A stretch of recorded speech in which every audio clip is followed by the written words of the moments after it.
Welcome to What's in the Box, episodes of horror with Donna and Eric. I'm Donna, And I'm Eric. and we have joining us today Rebecca Rowland. Hi, Rebecca. Hi, how are you? Doing Thanks for great. joining us. Yes, thank you for taking the time to speak with us and enjoy our shenanigans. Yeah, thanks for having me. Yeah, absolutely. We want to make sure to spotlight all the authors that are, or as many as we can, Mhm. the authors that will be at Texas AuthorCon in July. Um, just to let everybody know who's going to be there, what their books are like, because there are multiple genres of writers that will be there. It's not just all horror, Mhm. um, which is kind of And nice. also, it's not all Texas. I mean, this And right it's here not is all a big Texas. Texas. Yeah. Yep. So we want to make sure that people understand that. So, Yep. Authors from all over, authors that write from all different genres. So it's going to be a good time. So It is. It is. I'm excited. And also I've never been to Dallas, so it's going to be an adventure all the way around. oh, you're going to yeah. love the weather. Oh, I'm Um, not looking forward to that. yeah, and so I'm good friends with Holly Ray Garcia, she's down near Houston, and she'll be there. And she, last summer, we were texting, and she's like, yeah, it's like 100 degrees here. And she's by trade during the day, she's a photographer. And so she does outdoor shoots, she does all sorts of things. And so she's out there in the I don't know how you Texans do it. I don't know how you do I it. think we just get used to it. I don't know. Yeah. Yeah, you must. Yeah. Yeah, I'd rather deal with that than deal with snow or cold or anything, which, Yeah. Yeah, I Yeah. don't know. It got up to like 90 degrees a couple weeks ago, and I was like, I don't Mhm. think I can handle this. It was weird. It Mhm. was really odd. We had like a week of summer in the middle of, I don't know, early spring, late winter, Yeah, right? Up here in Massachusetts. So yeah, it yeah. was crazy. So we just have a couple of icebreaker questions that are fun. Okay. The first one is Jason, Michael, or Freddie? Who is your favorite? Well, um, I would have to say Jason. oh, thank And God. Thank God. um, I mean, really, for nostalgia purposes, I mean, I think the first slasher film I ever saw was Friday the 13th Part 3, the one that's in 3D. Yeah, the classic. Um, it was like a slumber party where I think we were all like, we were pretty young. I don't know what kind of irresponsible parent decided to rent it for us, but it really scared the bejesus out of me. And I've loved horror ever since, really. So Yeah, I, part I two was my introduction. The ending yeah. of part two. My first Yeah. Nightmare on Elm Street was probably my first sit down in by myself and watch it at an inappropriate age. But yeah, Jason Yeah. and was the one for me too. And I'm excited because you're the first one that we've done this with that's Really? actually picked anything other than Freddy. So Yeah. everybody picks Really? Freddy. Yeah. I mean, Freddy's fine. Like he's got some great comic relief, but Mhm. you know, I think I can't remember, but I think Chris Miller picked Jason Oh, did because he? Well, that's yeah, cool I because think I so. Yeah, unfortunately missed that one, so I don't know. yeah. So very cool. Well, so I'm Team Jason too. So, but yeah, I get why people like Freddie. I mean, he is more Yeah, charismatic simply because he speaks. So, right. yeah. Exactly. right. But Exactly. if you look at the catalog, Jason's movies are I think consistently better all the way through. Freddie 1 and 3 are amazing, but the rest Mhm. of them you could really just do without. Yeah. Yeah. Yeah. I was a big fan, and I still am a big fan of 3. I think it's Oh really yeah, fun. It's I really love fun. 3. Yeah. Yeah. But after that, meh. I Yeah. mean, They yeah, all, there's some funny moments in 4 and 5, and there's some really cool kills because they were really ramping it up, but they really were cutting out the story idea, yeah. or they were Yeah. going crazy with it. And I not that Jason's stories are ever cutting edge, but they're consistent, they're great, and I thought they got better when you get through the Tommy arc of the 3, and you get to Yeah. Yeah. part 6. I mean, those are the really good movies, and they're funny, and they have everything. So, Yeah. Absolutely. Absolutely. Yeah. and now we got a shift. Are you a vampire or a werewolf fan? Which one do you like Uh, more? I am I'm like neither. I have to say I'm That's neither. okay. Yeah. um, oh gosh. What creature of the night would I prefer though? I think I'm more of a boogeyman fan, to be honest. I think I I feel like werewolves and vampires you can keep out of your house, whereas a boogeyman kind of creeps in there and lives there and sneaks out while Yeah. you're sleeping. So that's Sure. that's right up my alley. Yeah, I'd have to go with that. Makes sense.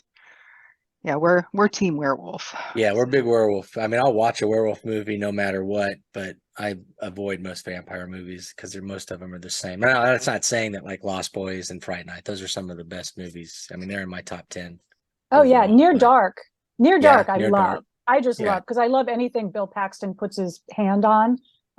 It turns to gold in my opinion. But and I love Lost Boys and and I like The Passage, the Cronin book, The Passage. But otherwise, I'm not a big vampire person. Yeah, I just it seems too. It's like a cheat code. It feels like a cheat code Yeah, most of the time, and I don't know. You just rarely root for them, and there's no reason to really enjoy it. yeah. So, Yeah. but the werewolves are always fun. I think most of the part it's because of the transformations and the special effects, and Mhm. and they're always a little more tortured. Mm. They're Sure. not Oh, yeah. always willing participants. So Yep. you can get a good story from there. But yeah, I mean, it could be the worst movie ever. If there's a werewolf in it, I'll give it a shot. But Yeah, yeah. so speaking of seeing Friday the 13th Part 3 as a kid, what was your favorite scary movie as a kid? Oh gosh. I mean that one really still is. Every once in a while I'll find it on streaming and just watch it. For that, also the weird disco music that's in that soundtrack, everything about it. Gosh, what else did I like? Texas Chainsaw Massacre 2. I was a fan of. I really liked the Friday the 13th series when I was a kid. And but as far as scary things, let me think. I mean, some of the Stephen King adaptations, obviously, I think everyone kind of,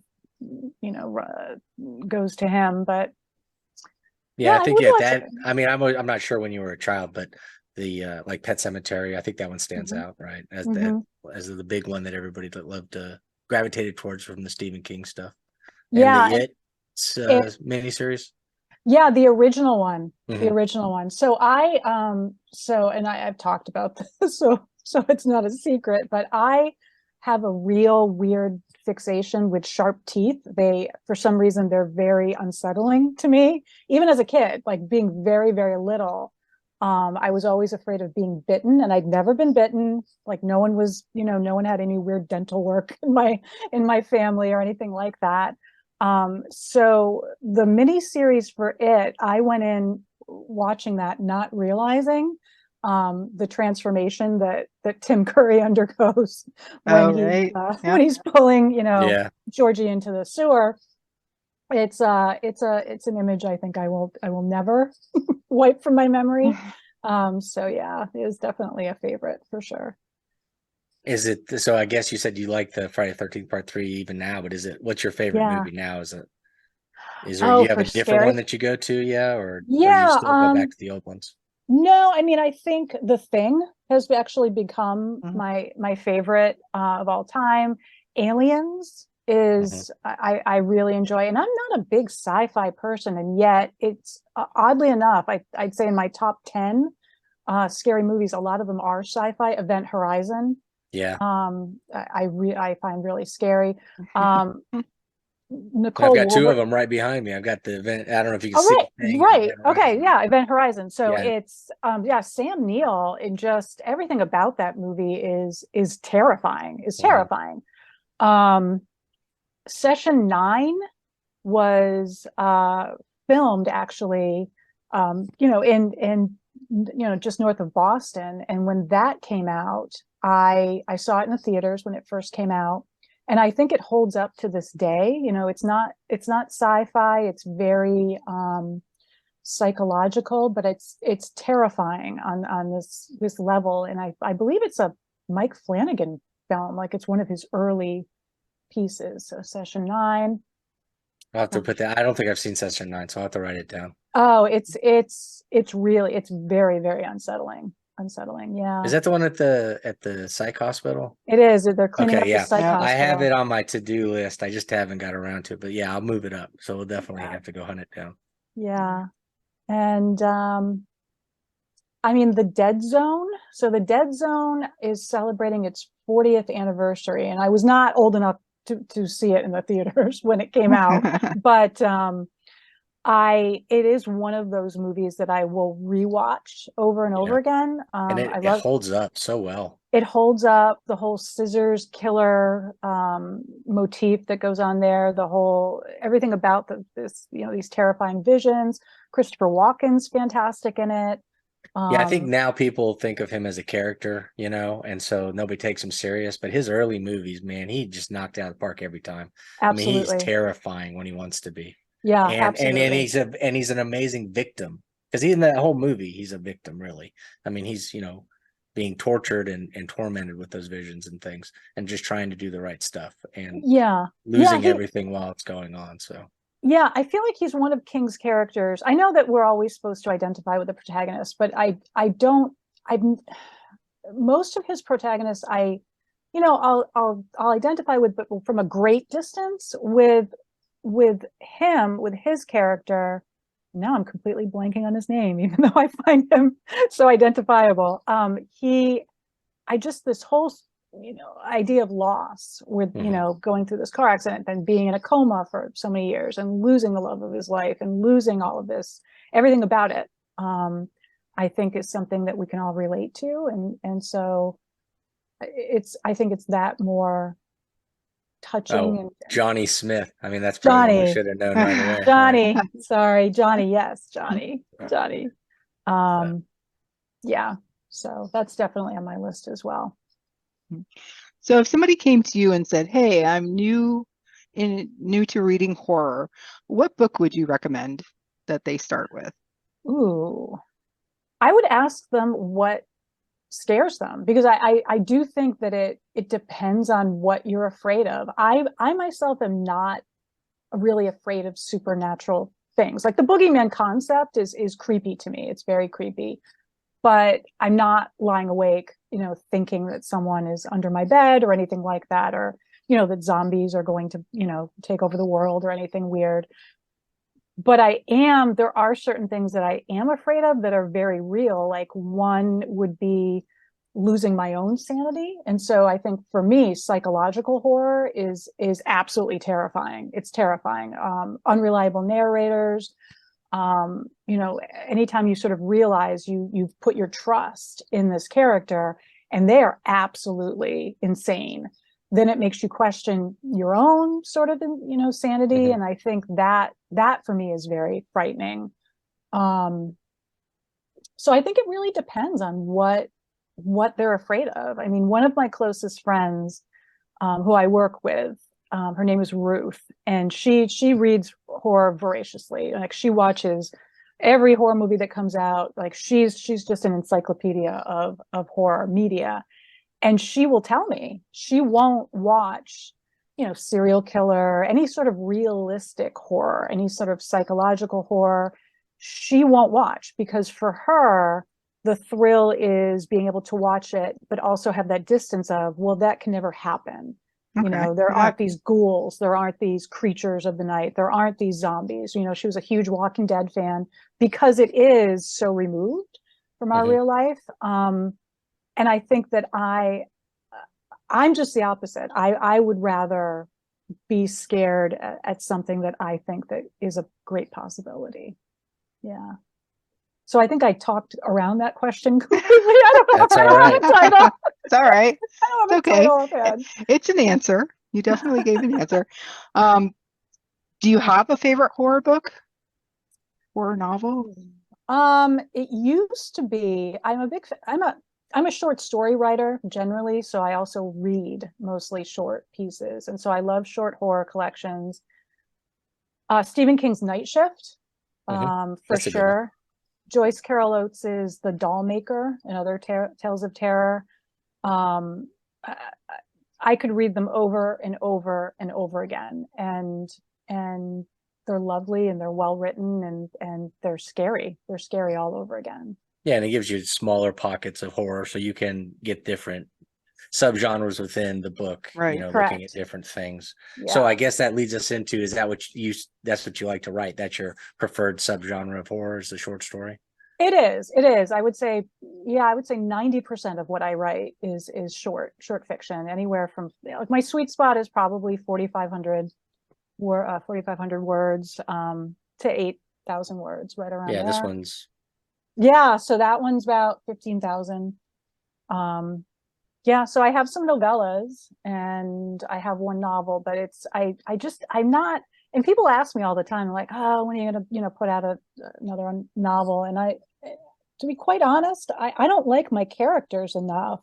Like, I'm done with them Mhm. after a couple of months. Like, I just don't even want to look at them. I don't want to talk about them.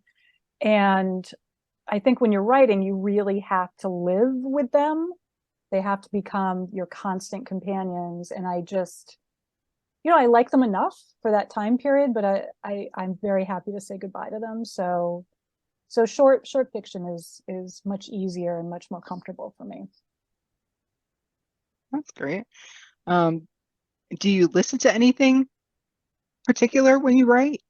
No, no. As a matter of fact, I'm one of those weird people that needs it completely silent. Ah, That's well, me. Okay, good. we Thank introduce you to you. someone that's with you there. Thank you. Okay, because I don't understand who these lunatics are that are like, I'm playing this orchestral or this whole or something with lyrics, which I can't Yeah, even that's fathom. yeah. Right?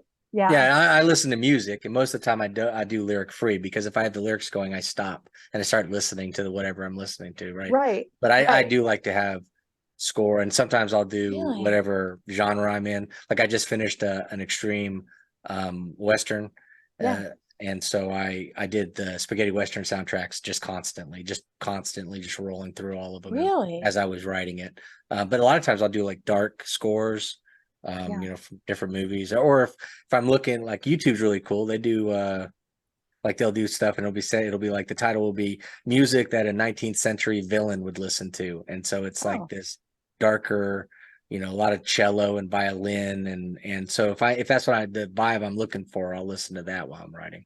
So tell me how that works. Tell me how it works for you. Like, is it that it helps you kind of get into the mood or embrace the setting, or how? I think one thing is it drowns out everything in my house other than Okay. that. And so I'm in just that, that Yeah, world. yeah. And then I think it kind of helps. It kind of gives you that vibe, Hmm. if you're trying, especially if you have a character in mind. Like, so if I'm like, oh, I think this character is kind of like a John Constantine or something, then maybe I play the Constantine score, and then Yeah. I'll have that going. Cause I love music, musical scores to all the movies, and then they play a Yeah. big part. So then I Yeah. can just start, you know, tipping into it or tapping into it and pulling out, different ideas and stuff as I'm listening to that kind of music. Yeah. Yeah. Yeah. Or if I'm like going into a big ending or something, and so maybe I'll listen to Lord of the Rings soundtrack, or where you have the gladiator, they'll swell up and stuff, and so you get to that point. Yeah. And Yeah. sometimes you can just have it so you go with the ups and downs of the score, and so as you're writing, maybe that helps keep you in a good rhythm where you're not always up at the top or at the bottom, but you're kind of getting everything so the story flows properly. And it Okay. just, it's just there in the background. But mostly Yeah. it just drowns out my two huskies and whatever else the family's doing. So Yeah. Yeah. No, I've never been able to, and I've tried playing music in the background, and no, in fact, it's really to the point where even if there's sort of music coming from my neighbor's house, mhm. I have to turn on, like a fan or some sort of white noise to kind of drown it out. Well, I don't understand people that say they write while they're watching a movie. Yeah. They're like, oh, I've got a movie playing in the background while I'm writing. I would Yeah. be writing that movie then. I would just Yeah. be transcribing it at that point, because I'd be watching the Right. movie. I don't get it. Yep. Yeah. I Yeah. know, I get that. And sometimes Yeah. silence is what you need, Yeah. So, Yeah. Yeah. so I don't know if you guys can hear that. They're about to start fighting, I think. Oh no, Can I you hear couldn't that? hear them. Okay, good. My mic's picking it up into my headphones, but I don't know if it's sending it to everyone else. But I got two huskies about to start a fight because dinner's getting time. We're getting Yeah, hungry. I have two cats, and they are actually, I'm in my basement, and so I'm hearing them sort of run back, and I keep hearing them, and I I'm hoping it's not picking it up, but they're just barreling back and forth. No, I'm not across hearing my anything, but kitchen. don't worry. My dogs will, if we're picking up anything, it's going to be a scrum in a second. So, Okay. Yeah. So why don't you tell us about your newest project, either one that you're working on or one that you just put out? I know American Cannibal just came out. Yes, I brought it. I brought it with me here. that's awesome. So, Beautiful cover. Yeah. thank And you. a, and Thank a you. Lynn. great lineup. I mean, there's so many great writers in this one. Yeah, I lucked out like crazy from everything from the writing to the cover design with Lynn Hansen. Like the interior design with Ira Rat. Everything about it. I really hit the lottery with this book, and so I'm really proud of it. I'll have it at Texas AuthorCon. It's 21 different writers. So I have Raph James White writes the foreword, and then I have 20 different authors tackling various periods of American history and incorporating cannibalism into their stories in some way. So it's everything from women's suffrage to the JFK assassination to the Challenger exploding, working in cannibalism in a completely different way than the other stories in the anthology, believe it or not. So they brought their A games, and I just couldn't be prouder of it. So I'll have that. I'll have Shagging the Boss, which is the one that you picked up. Yep. Which is my novelette. It's like a boogeyman, vampire, weird satirical horror piece. Not erotica. Don't let the name fool you. And I have a novella coming out in June, and Holly Ray Garcia will actually have it at her table. Holly Ray Garcia, Douglas Ford, and I all penned separate novellas based on food horror, and we compiled it into the collection Table for Three that Holly produced. She edited and produced, and all proceeds, absolutely every single penny, goes to Texas area food banks. That's awesome. Wow, So, that's yeah. amazing. Yeah, so that'll be there as well. So I'm excited about that. Yeah. Great. As far as what I'm working on, I have a short fiction collection coming out in October. It's titled White Trash and Recycled Nightmares, and it's being put out by Dead Sky. That's cool. Yeah, that's coming out. I have a couple of short stories coming out in different anthologies here and there. And yeah, right now I'm just... Yeah. I was going to ask you, since you like to write short stories and stuff, do you only write if you're by invite to the anthologies, or are you actively looking at anthologies as they're being released to see if you're interested in any of those and then trying to get into those? So it used to be I would look at the open calls and try to construct a story for the open call. I've been really fortunate, and that's honestly what it is. I think it's more luck than anything else, that the last year it's been all invitation, with the exception of one that was I just happened to see advertised, and my old writing partner, Michael Aloisi, and I just decided to, because it was specifically for a paired writing, and 100% of the proceeds go to the Women's Fund in the UK. And so we thought, oh, well, we'll write something and that the money will go to a good cause. And so that was something that we sent in and was accepted. But everything else, I've been asked to do, which is very flattering. It's very flattering, but it's also, I'm finding very stressful for me, because I'm not that disciplined writer that sits down every morning and puts out 1,000 words and has this routine. I'm more kind of I feel it, I really want to write, and I'll sit down for 3 weeks and I'll just write, and whatever it is that has come to me. And so having assignments start to crush me a little bit, but it's good practice, and I think I need to be a little more disciplined. So I've been fortunate. Yeah, this year. Yeah, that's great. But, yeah, I think that's the way I've been doing it lately. I stopped looking at open calls, and just if I'm invited, then I'll say yes to almost anything. But That's the next thing I need to work on, is learning how to say no Say no. occasionally. Yeah. So, but Yeah, I'm yeah. still scrubbing the open calls myself. Well, But- the problem is that I'll get it. You'll go to an open call and you'll get an idea, and I'll start working on it. I'll be like, you know what? I really like this idea. Now this is going to be my idea, and I'm going to take it and do something else with it. Sure. That happens more often than not, where I'll start thinking about doing that, and then I feel bad because I was like, oh, I was going to write it for that, but so that's why if I accept the thing, then I say, okay, I said I would do it. I will give that story to that person. But more times than not, the story ends up just growing into something. The last couple of shorts I've done for the Godless stuff I've released, they started off as short stories that I was thinking about for something else. Yeah, and I think the other thing about what's nice about looking at the open calls is that you discover presses that maybe you wouldn't have, or maybe that don't do invites, that always do kind of open calls, and the presses that you wouldn't necessarily have relationships with otherwise, and then you form a relationship with them, and then maybe they end up inviting you to things later on. Definitely.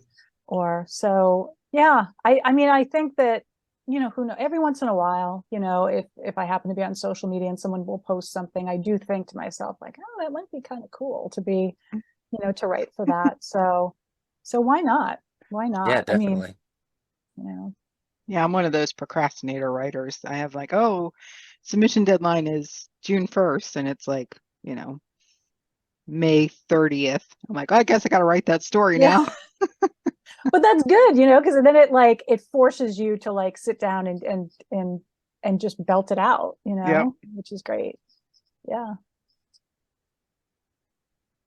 All right. So, of course, are you personally going to be at Texas AuthorCon? You'll be there, right? Okay, great. I heard you mention something about your friend there having your book, and I was like, oh, yes, yeah. So it's her book. Don't get me wrong. Like she edited it. It's her publishing company that's putting it out. So, but I'm just in it. Like one of my novella's in it. Okay, we great. each have a novella in it. And yeah, I'm in Massachusetts. I don't. Merrill David just happened to kind of like put out feelers, and he was like, hey, are you interested in this? I'm like, I am not in Texas. And he's like, that's okay. We're opening it up to like everyone. Yeah, we mean it to be like an attitude, or that it's in Texas. However, whatever makes people comfortable with being at the event. Yeah. Right? So, well, no, as soon as I saw, so Patrick Harrison III edited my novella Optic Nerve, and I would have to say, is one of the kindest and most lovely editors that I've worked with, and we've become friends, and so I'm excited to be able to kind of hang out with him. I think looking at the table map, I think I'm next to Patrick, who's next to Chris Miller, who and I think Holly's on the other side of me, and so it's just going to be, I think, looking at the map, it's going to be so neat because there are a lot of us, but there aren't too many of us. I think AuthorCon, I wasn't able to go and sort of meet everyone that I wanted to meet, and which I was kicking myself. Every time I left the table, I thought, oh gosh, I leave the table, someone's going to come and want to buy a book, I won't be there, and yet I still want to meet this person and this person and this person, and so it was tough. I'm hoping I had the same problem. Right. Yeah. So you understand. Yeah, we were back to back at Scares. So, yeah. Yes. So we were back to back neighbors. So yeah. You were a very good neighbor. I was probably like completely infringing on your space. Oh no, I thought it was perfect. I thought we were just right the same. So no, you were. Yeah, I didn't have a table at AuthorCon, but I still didn't get to meet everybody I wanted to meet. Right. Yeah, because there's just so much. But hopefully we're all in one room at Texas AuthorCon, and I'll be able to meet, everyone. Yeah, and it's just a great collection of people, and it'll be fun. Like I said, like we said earlier, it's not all horror, and so there'll be other genres to look at, and there'll be some people with merch. We got a T-shirt guy that's really cool. He makes some of the most unique, old school throwback T-shirts. Old movies from the 60s and 70s, and so he's always got a lot of cool stuff. And there's going to be a guy that has old paperbacks and collectibles and things like that go to the horror side of things. So it'll be fun. It'll be a fun time. But like you said, it'd be good because we'll all be together, in that one area. And I Yeah. think people will be able to, you can leave your table and know that somebody's at your table if you just turn around. Right. It's not Yeah. gonna be like the other, because at Scares, you had to leave the place to see some of the Yeah. people. So then you were totally out of luck. Right. Right. Or even the main room was just so gigantic that you Mhm. you couldn't necessarily see over to the next row Yeah. sometimes. But so did you do Texas AuthorCon last year then, Eric? Yeah, I'm one of the originals, one of Oh, the nice. 14. So there was 14 of us in a little room, and it was cool. It was great. And Yeah. so, and it was very, very first time doing anything. So like Scares was my first, like, I guess, organized event. Yeah. And this one was, we kind of figured it out as we were working at it. So, and even though it had that feel, it still was really fun. And we had a lot of people show up. So, and we did it on a weird day in a location that wasn't easy to find. And so this year I'm really excited because we're right off the highway. There's a train that runs to this hotel. So Yeah. people in the neighborhood will know you can get to it easily. And the hotel is beautiful. Oh, And it is? the room Okay, we're going to good. be in is really nice. And so, yeah, I was lucky enough that Merrill had me go, anybody who wanted to, of the people from the first one could come and check it out. I figured, he's doing all this work, we should go and support. So I went and hung out and Yeah. looked around to give my 2 cents. So Yeah. I think it's going to be a fun event, and I like the way that it's laid out and stuff. So it'll be really cool. Yeah. No, I'm really excited.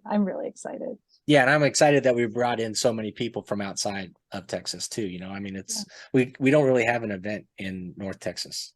If we want to do something, you got to go to Killer Con. You got to go. Yeah. There's one I think there's one in Houston, and there might be something coming up in San Antonio. I think they just did it this year. So, so we're slowly starting to get stuff, but still, if I want to go to Houston, I'm talking 5-6 hours. So it's still a big drive. Yeah. Well, it's less than driving to Williamsburg. Yeah. That is true. That was a killer drive. I think I'm still reeling from. You drove as well? Yeah. From Texas? 24 hours. Holy cow. Well, because I took a nap. I took an hour nap in Tennessee. So yeah. Still, good God. I know. Yeah, no, it was one of those last second decisions that I had no other choice. I wanted to get my stuff there, wasn't sure how to do it, so that's what I ended up doing. So yeah, I probably would not do that again. At least not by myself. So maybe if I can trick somebody else to go with me, maybe we'll drive again. But it wasn't quite as bad going home because I knew if I really needed to, I could just go somewhere else, go to a hotel or whatever. But right. Yeah, you weren't on a time frame to get. But I ended up still doing the exact same thing. I just drove it straight. I took a nap in Tennessee again and just kept going. So, oh my goodness. So what are you gonna do? Yeah. It was a good time though. Yeah, it was great. I thought the event was amazing. I really enjoyed going. It was cool to meet people and just to meet the people coming by, the readers and stuff. And that's what I'm hoping that we have here. That's the thing that I'm always talking to Merrill about, is that we wanted an event where people could come, that not only that, the readers come, but that gives everybody an opportunity that may want a table at an event, a chance to get a table at an event at an affordable cost. And so there'll be some writers here, this will be their first time.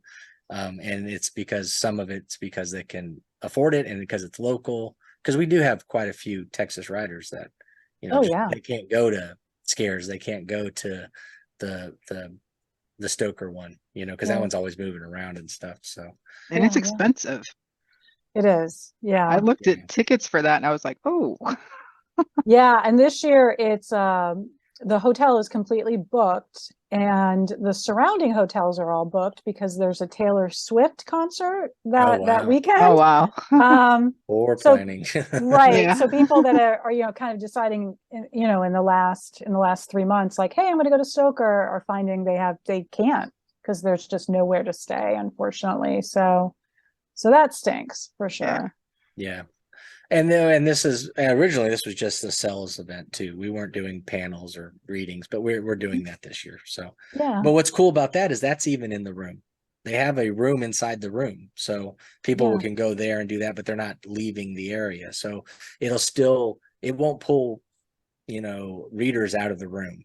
Yeah. And it'll give everybody an opportunity to get to participate without going too far from their table.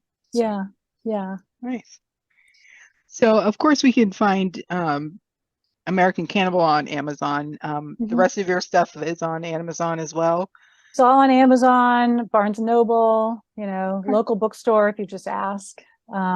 Yeah, absolutely. Anywhere. Is there one social media that you're bigger in? Do you do Twitter? Do you do? I don't do Twitter. And everyone was like, you have to get on Twitter. I'm like, I just can't. I just can't do it. I can't. I'm sorry. Instagram is the only one that I seem to be managing. I'm on Facebook sometimes. But Instagram, and I think just because it's easy, it's visual, it's just easy to maneuver. I don't understand how people manage their social media and write at the same time. I do know the bigger writers, and only because this happened with one of the writers in American Cannibal when I originally reached out to her to recruit her for the anthology. The person that manages her social media wrote back and said, hey, this isn't actually her. It's like the person that does all of her social media. If you really want to talk to her, you have to email her. And I thought afterwards, like, gosh, how nice would that be? I mean, it is nice. It's nice for me to be able to see what other people are doing. That part I would like, but having to post and sort of plan posts and that it's just so much work. It's so much time. I would love to just be able to just flip through and just see what's going on and then leave. But I guess that's just not how life works. We'll put the link below for Instagram so that yes, please do. And a link to your Amazon. Everything will be there. Author and page, so all the links, and then everybody needs to come and check out all the tables. You're gonna find something. Yeah. Oh, and they can also find me on my website, which is rowlandbooks.com, which has all of my links. Yeah. But yes, I really hope people come down to Texas AuthorCon. I think it's going to be a blast. I think looking at the lineup of authors, it's just not only talented writers, but nice writers, just nice people, genuinely affable, people that are just nice to know and meet. Yeah, that's always the bonus. Yeah. The horror people are some of the nicest people. I think so. I think so. Yeah. You gotta watch out for those romance writers. I know, right? That's exactly what I was thinking. Very cutthroat. We're not near as bad as the romance. Exactly. Yeah, we'll have to talk to Carver Pike and see what his thoughts are on the romance genre, because he writes. Yeah, that's what he started in, I think. Did he really? I didn't know that. Yeah, he writes under CM Genovese and Chris Genovese in erotica. They're more like that. So yeah. Interesting. Yeah. A little nugget of info. Right? Yeah, you never know. So all right. Well, everybody look forward to seeing Rebecca at Texas AuthorCon in July. Yeah. Thanks for having me. Yeah, thanks for coming on.